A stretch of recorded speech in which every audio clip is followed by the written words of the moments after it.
Pregame.com.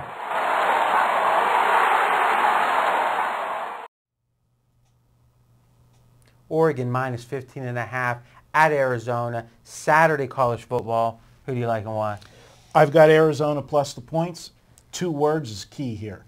Public perception. That's going to fuel this whole play.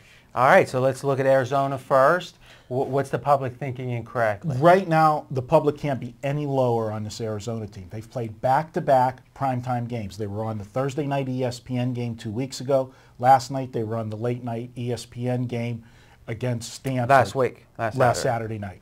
So people got to see them twice. They got to see them get rolled twice. So now your eyes see me once, see me twice. Everybody bet the game. And last week, and that's a key point, is it's one thing for the box score, for the scoreboard to look bad, but when you have a primetime game, by definition, you're going to have 2 things going on. One is more people bet Stanford. You know, that was actually a sharp versus squares play for me in the forums, because the wise guys were on Arizona, but a big chunk of the public were on Stanford. So they're going to feel affirmed both playing Stanford and fading Arizona, and the Arizona bettors are going to feel like an idiot. So you have both the psychological effect of the scoreboard and the pocketbook. Correct. So we've got, in my opinion, we've got a underrated Arizona team coming in. On the flip side, Oregon played the opening week of the season against LSU with the injuries and everything to LSU, and they got beat. So the stock fell down. Well, the last 2 weeks they rolled nobodies. They did beat Nevada, but then they played Missouri State last week. Nevada graduated their quarterback, so they were in a transition, and let's forget about Missouri State. Big numbers, everybody's back on the bandwagon of Oregon. It's a mistake. This team is not that good.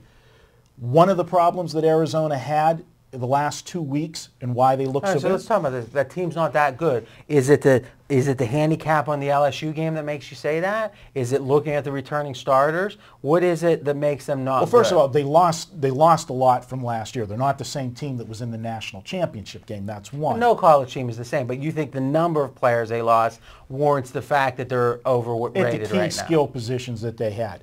Then looking at who they rolled, these were not good teams. When they played a team LSU went up and down the field on them. So it was the LSU game. Okay. LSU's a great defense, but they're not a juggernaut on offense. And LSU went up and down the field on them.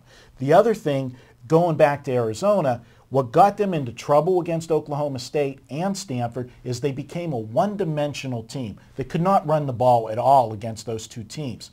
I think they'll have success against Oregon because Oregon hasn't stopped anybody against the run. 3 games, and I told you the competition they played, 175 yards or more on the ground, all 3 opponents.